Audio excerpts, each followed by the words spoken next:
Welcome to KC Cares, the voice of Kansas City nonprofits. We share the stories of local nonprofits and the individuals who drive them.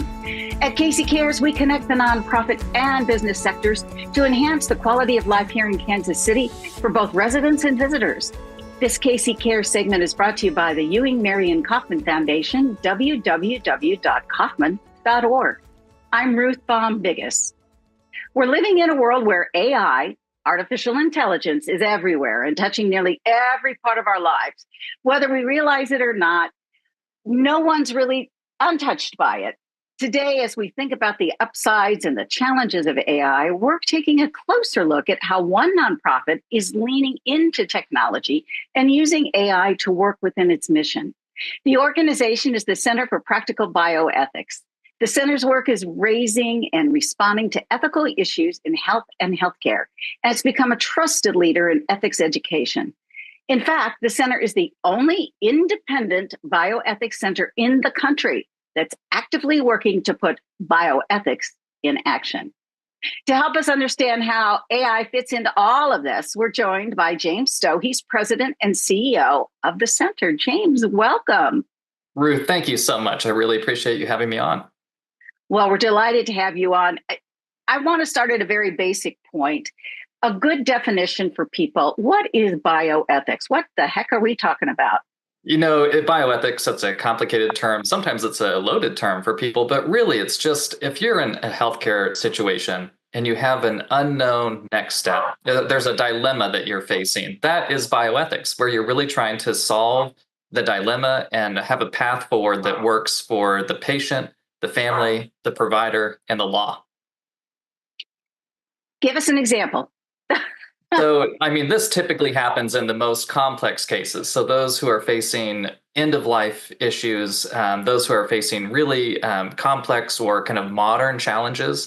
For example, we recently served a hospital that was trying to decide a path forward for a patient who was in a different kind of cultural setting in the Kansas City region.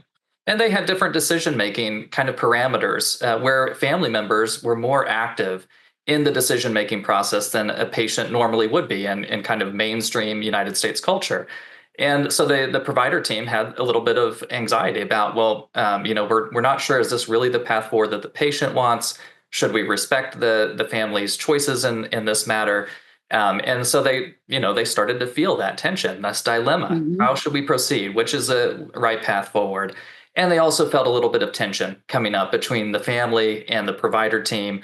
And that's a perfect spot for ethics. This is a great institution around town. They have a very robust ethics mechanism.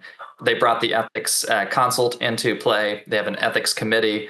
They work that process, and it just smooths out. The decision-making makes the voices heard on all sides, and they came to a great resolution. So how does the center play into that when you're working with healthcare institutions and families, et cetera? Absolutely. So our relationship with healthcare institutions across the region and across the country, honestly, is really based on kind of us being a go-to for kind of escalated questions or cases. So the everyday routine care, we don't need to get involved. And in fact, they usually have an ethics champion who's pretty well trained and knows kind of what they need to do. But if they have something a little bit higher level, they want a little more input. They want a neutral third party to come in. That's when they request one of our ethicists who's on staff to come into the situation and give them a little bit of help. I think it's so interesting. I'm thinking of a young college friend. This will make sense in a moment. And you said ethicist. I wonder, is that something that comes up on many potential careers? So how is an ethicist trained? What is an ethicist? Anyone can actually be an ethicist. The traditional route to becoming an ethicist in bioethics specifically is you get training in philosophy. That's where a lot of people come from, or theology. Some of these humanities disciplines that really train people about how to think through difficult problems, bring a multitude of perspectives, and also bring to the table, kind of non-judgmental approaches to how to solve problems. So if you have that kind of training, you can proceed. There is specialized training in bioethics, of course. A lot of people, even in the region at Kansas City University and others, pursue a master's in bioethics. It kind of equips them to take that step into the clinical setting pretty well. But if there are, we experience many talented ethicists who are really becoming ethics champions. They are really working effectively in their institutions, and they'll have a variety of backgrounds, including medical training, like physicians and nurses and others. And once they kind of know the parameters and the principles of bioethics, they can start applying those in the cases that they work and see. Well, let's talk about the team that you have at the center. Tell us about who's on staff and what you do. Yeah, absolutely. So we do have clinical ethicists on staff. Dr. Ryan Ferdehert leads our clinical ethics team. He's the Rosemary Flanagan Chair in Bioethics. We are also very active, as kind of you alluded to at the beginning of the show, to AI. And we have a lead in artificial intelligence, Dr. Lindsay Jarrett, and she's a social scientist by training and came to us from Cerner when that was a company, and really has a lot of data background and really understands technology and being at the forefront. And we have a variety of support staff as well. And we'll soon have an announcement on a new John B. Francis chair in bioethics, which is very exciting, and we're looking forward to that. What are the kinds of programs or offerings that the center is now doing? That's a great question. So we do a lot of our work directly, side by side with providers in clinical settings, and those are kind of institution to institution agreements, and that's where a lot of our day-to-day work happens. But we also offer educational opportunities in the community. Our program leads will go out and deliver lectures and talks and education to various groups around the region. And that's kind of a way that we have programming on offer. And we've traditionally done a lot in the advanced care planning space, because that's just such a big lead up to dilemmas in healthcare. Yes. And so we've been active in that space as well. So how are we doing in that space, James? I feel like those don't become issues until they become issues. Yeah. Oh, you're so right. And very few people nationally really plan well for their care. And the field is shifting. It used to be, that you would kind of get a plan in place, put it on paper, and you would reference that as you walked into a dilemma, end of life. But the science really found that we need to be a little more assertive in real time, because you just don't know. What is your feeling going to be at the time that you're in the hospital? What will your family's input be? And what are your options? The options in medical care changes so rapidly that what you planned on, a year ago might be totally different today. So I know that as part of the center, I believe you have Caring Conversations. That's correct. Mm-hmm. Which was to help people set kind of that up, correct? Yeah, that's right. You tell us about it. I'm not going to assume. You tell us about it. Yeah, it's just a facilitated way to have a conversation between the person who's kind of choosing what they want for their care and their family members, their friends, their kin, and get that down. And it's all about values. We really want to emphasize that what you value, what your goals are, that should be the center. And the care that comes to you at that point in your life needs to reflect those values and uphold them. And you have the autonomy as an individual person to choose, what you're wanting and what level of care you want. So some people say, my principle and my value is really, I want to be able to have a great conversation with my grandkids. That has brought me so much fulfillment and meaning. And if I get to a place functionally where I can't hold a conversation with my grandkids, I don't want aggressive care anymore. That's the point at which I feel like I can let go. I feel that for a long time, people thought this is an old person's problem. Old people have to think about this. Is that still the mindset? Has that shifted at all in terms of dealing with bioethics? I don't think that our society is ready to talk about death in any real way. And so, no, I wouldn't say it's truly shifted. The need, though, to understand your principles and what you value and what you might encounter in healthcare, it's really for all of us to know that and have some idea on kind of what we would want, because you never know. A lot of people are in a traumatic injury or other situations, right, and that can happen at any age, of course. Okay, we promised we're going to deliver. AI, those two big initials. Let's talk about it in your world. Yeah. Well, it's a splashy topic, and we at the center we really try to focus on apart from the buzz, what this really means for people and for providers. And I'll say it's just unsettled still. There's a lot Mm, happening, but we are seeing industry move rapidly in the AI space. And today, as a healthcare patient, you will encounter AI-enabled tools in your journey of care. No question about it. It's out there. One of the major electronic health records providers just incorporated and announced a release of AI throughout its suite of tools. So that's a pretty major impact. And we are seeing some of the best thinking organizations around town and around the country think about their values first, sort of like advanced care planning. What are our values in relation to AI and technology? They set those out, they plot them, they have agreement and their leadership, and then they're able to start making some policies around those AI-enabled tools. But they're at the forefront, and we do anticipate that the AI-enabled tools and other technologies that we don't know about today, they'll just continue to really influence our care, our trajectory, our options, and we want people to feel comfortable and know that the institution that they go to receive care has thought this through. They have great policies in place, and they're going to champion your needs first. how are you seeing it being used in the bioethics space of things? Really, we're incredibly concerned with the clinical, bedside type of care. And Hmm. that's just now emerging with AI tools where they're making clinical decisions and it might have some impact. But we are trying to help institutions and organizations have a process by which they know the entire kind of sequence of an AI-enabled product's life cycle. Is this AI product built on just fair and equitable data so that it will represent all of the patients who we serve? Right. Once we put it into place, are there harms that come out of it, or are there bias that we can tell from the data? So there's some monitoring and evaluation of those tools over time. You really want to see some robust oversight of the tools that you deploy. And as a patient, it can make you feel a lot more comfortable with the care that you're receiving. Seems like we're going to have to put a lot of trust into it.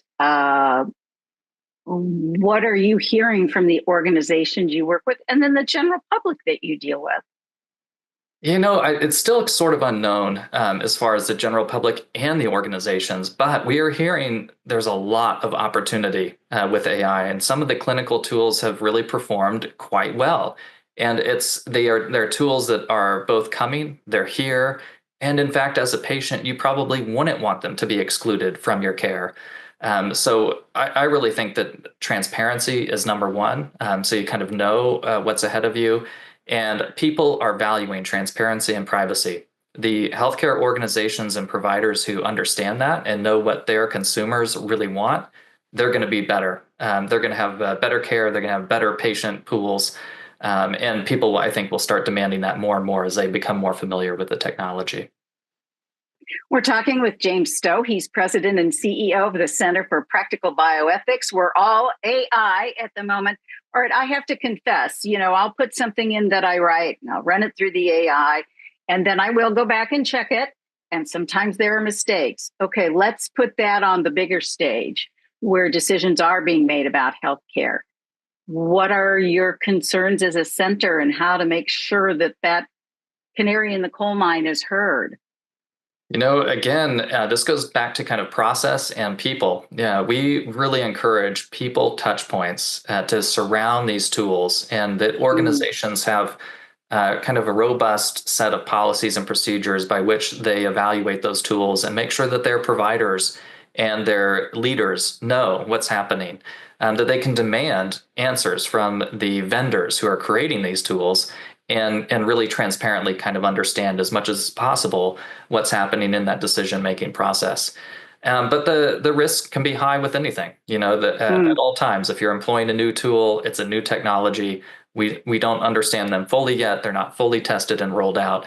It's an evaluative period, and so this period is very important for kind of setting excellent groundwork, setting a basis of ethics and practice as they're deployed, and then making sure that we follow through on those kind of hopes and promises.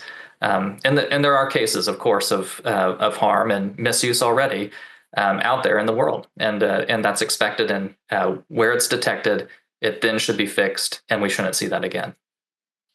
I guess the fear I would have is, God forbid, maybe I'm, very ill or something, and here comes the robot or something, and I'm having all this intelligence connecting with me versus the human touch. Is that part of the conversation as well? Yeah, I think that there's significant concern that we will rely on technology to fix problems that are inherent in our system. And one of Mhm. the, I think what you're alluding to and what really concerns me, and I think it concerns many healthcare leaders, is do we have a workforce that's both adequate and prepared and trained to really be at the bedside and provide the level of care that people need and have those high points of human touch? And that's going to be a continued concern. We know our demographics. We know that new workers coming into this pipeline are too low for our aging Mm, population, and so it will be an intense area of concern. On the other side, we've seen opportunity emerge and blossom in rural areas where access is becoming more and more difficult, and yeah, sometimes technology can come in and help. good points of both places. It must be such an interesting time to be in this field. How is it navigating this? It's a great question. There's a lot of complexity and unknowns out there, and I just sense it with the people that I interact with. The landscape is shifting, and that shift is maybe more rapid than it's ever been in the past, and that causes uncertainty. And so, sometimes people freeze, or they need to try to evaluate, or they just always sit back and say, "Well, we're waiting, for the shoe to drop, and then we can make our decision." And so we're really encouraging people to be active in collaborating to build the systems, the processes, and the future of care that they want, and to be a participant in that, and to make a claim, make a stake for what's important to them, to their organization, and the people that they serve. How can somebody in just the general public do that? For example, engage with you, connect with ethicists and people at hospitals before you're in that, critical care moment that you're having to make, some very important decisions very quickly. Just one thing that's really simple is to be aware that there are resources that are available to you as a healthcare consumer that you might not have ever thought about, but you have a right to them. And when you bring the humanities into healthcare, and that's what bioethics really does, that's a great thing. It allows you to slow down, to really think through things well, and to have dialogue back and forth between your Hmm. provider and yourself. And I think that's just a really strong way for people to bring that awareness about the resources that they have to the table and be a self advocate. And who knows, maybe we'll have agents that are AI powered that will help us advocate for ourselves in the future. It could be a great thing. Be interesting to be a scientist who's quote unquote in AI and you discover something and it's kind of like you don't even know what you've discovered, but you've discovered it and it's got to help somebody do something. That's right. In running an organization like this right now, in the time we're living in the just fire uh, society, we're not going to take sides, but it's just a very contentious time. How do you all find yourselves navigating?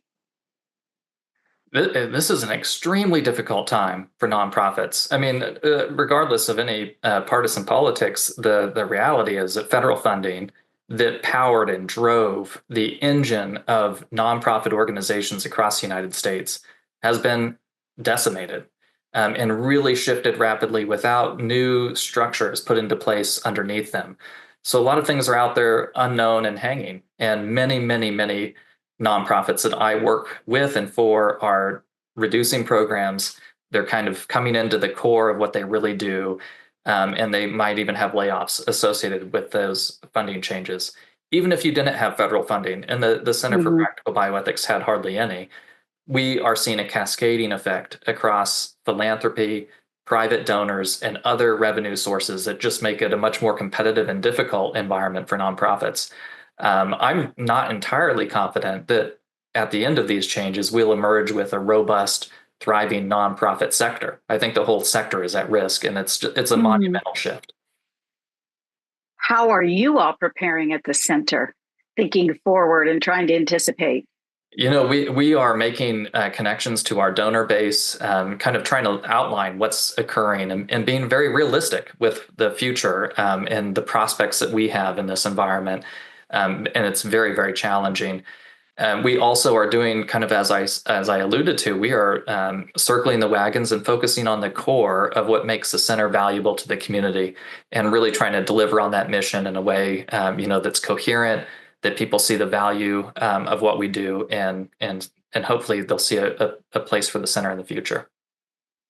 Well, I don't want to be remiss. I know you all do great programming, but you do have a big event coming up in November. If you'd like to talk a little bit about that, we'd love to share that. Well, we'd love to invite folks to attend the Rosemary Flanagan Lecture. And this year it's on November 12th. It's in the evening at the Gem Theater. And starting at 6, there'll be live jazz music as a reception because the talk delivered by Dr. Patrick Smith is Reflections from an Imperfect Art. And Dr. Smith is a bioethicist and a theologian, and he will talk about how jazz and bioethics and medical ethics go hand in hand. So it should be a great evening. We'll have some music to accompany that lecture. It's free to the public. You can go to our website, practicalbioethics.org, and click on the events tab to register. We'd love to see you there. Who knew? Jazz and bioethics. I think that's great. Absolutely. I'm going to flip on you here real quickly. How did you get into bioethics?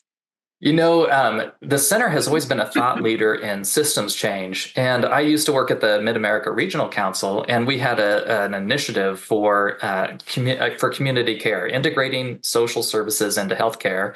And the center offered a lot of thought leadership around that idea and had collaborated with leadership at the Mid-America Regional Council and healthcare organizations across the region. And so I became exposed and familiar with the center and really admired the work. And then eventually, they had a leadership transition. The former CEO, John Carney, moved into retirement. I wasn't thinking about the role, but was invited to apply, and the rest is history. Must be interesting. Mark is such a big organization, 119 cities. I forget how many counties. Not governmental, but governmental. What are the changes you saw stepping away from Mark and stepping into the center as an independent nonprofit?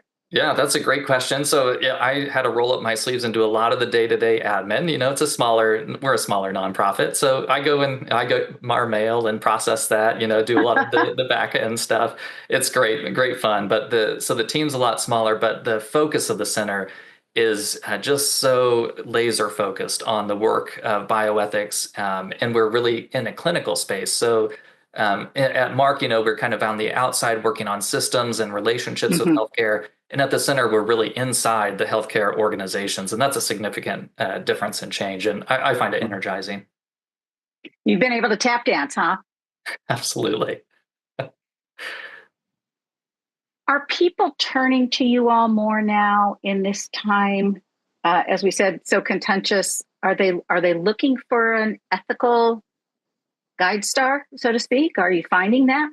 We are sensing that in the uncertainty that we talked about earlier, people are looking for a way to process the system, the environment, and our society to give themselves some assurance and really plot out a path for what they want in the future. And we put out some newsletters recently that we wondered, will these be hot button issues? Because we are not partisan, but we do want to talk realistically about the changes that are happening, the impacts to the community and to individuals. And I think our writing team has done a great job of talking realistically about some of the changes.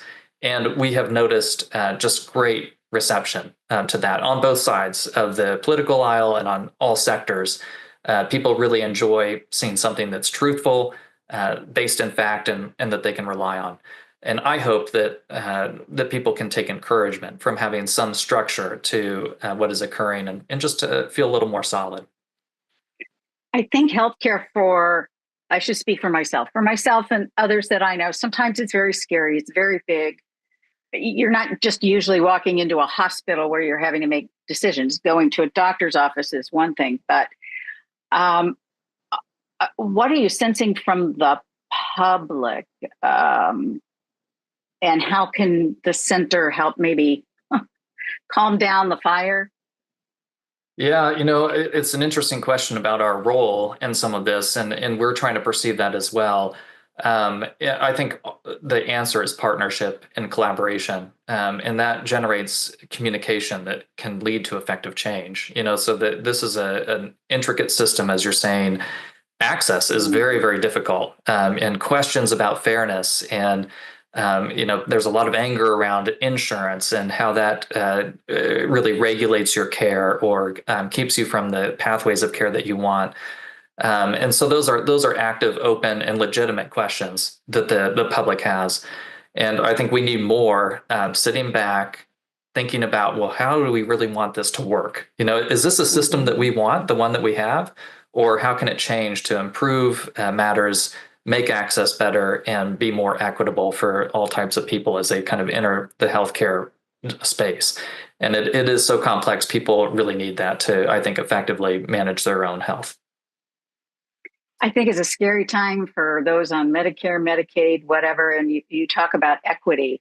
And I think that probably weighs on a lot of people's minds. So kudos, keep fighting the battle. What do you like about what you do with the center?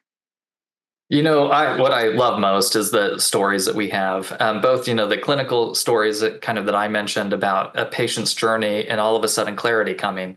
And, these aren't necessarily great outcomes. I mean, we're talking about end of life and complex situations. So no one wants to go through that. But in a challenging time for the patient and family, offering options, hearing them very carefully, and communicating in a pleasant, kind way is the best of what we can do in those situations. I love that part about the center. And I also love our work on policy. It's kind of, people's eyes glaze over when you talk about it, but it's so important for your journey through healthcare. And you can tell an institution that has great policies and procedures and visionary leadership that have put that into place, it's a different field than those who have not done so. Are policy leaders listening? I think they are, but there's a change. There's a distinct change at the national level when ethicists across the board, oversight entities, those who are shining transparent light into kind of the nooks and crannies of our systems are they're being silenced, they're being fired. And when those things go away, it does have an impact on the opportunity that leaders and policy decision makers have. And I think that's a threat right now. It's an active threat. And we always champion more transparency, more people considering, is this right or wrong? Is this the way we ought to go? Versus just pursuing the dollar or whatever else might motivate folks. So it's the Center for Practical Bioethics, getting into all kinds of things. Check it out. It's practicalbioethics.org. Correct. James, thank you for spending this time with us to share what the center's doing, high tech, policy, everything. I hope you don't have sleepless nights. That's the only thing I wish for you, not sleepless nights. Thank you so much, Ruth. I really enjoyed it. And thank you for joining us for KC Cares, Kansas City's nonprofit voice. We're produced by Charitable Communications, which is also a nonprofit. This KC Cares segment was brought to you by the Ewing Marion Kaufman Foundation, www.kaufman.org. Now, if you'd like to be a guest on KC Cares, please check out our website. It's kccaresonline.org. Spread the love. You'll find us on Facebook and Twitter at KC Cares Radio and on Instagram at KC Cares Online. And don't forget, Saturday mornings you can catch us at 8 a.m. on ESPN 1510 AM and 94.5 FM. Thank you for joining us on KC Cares.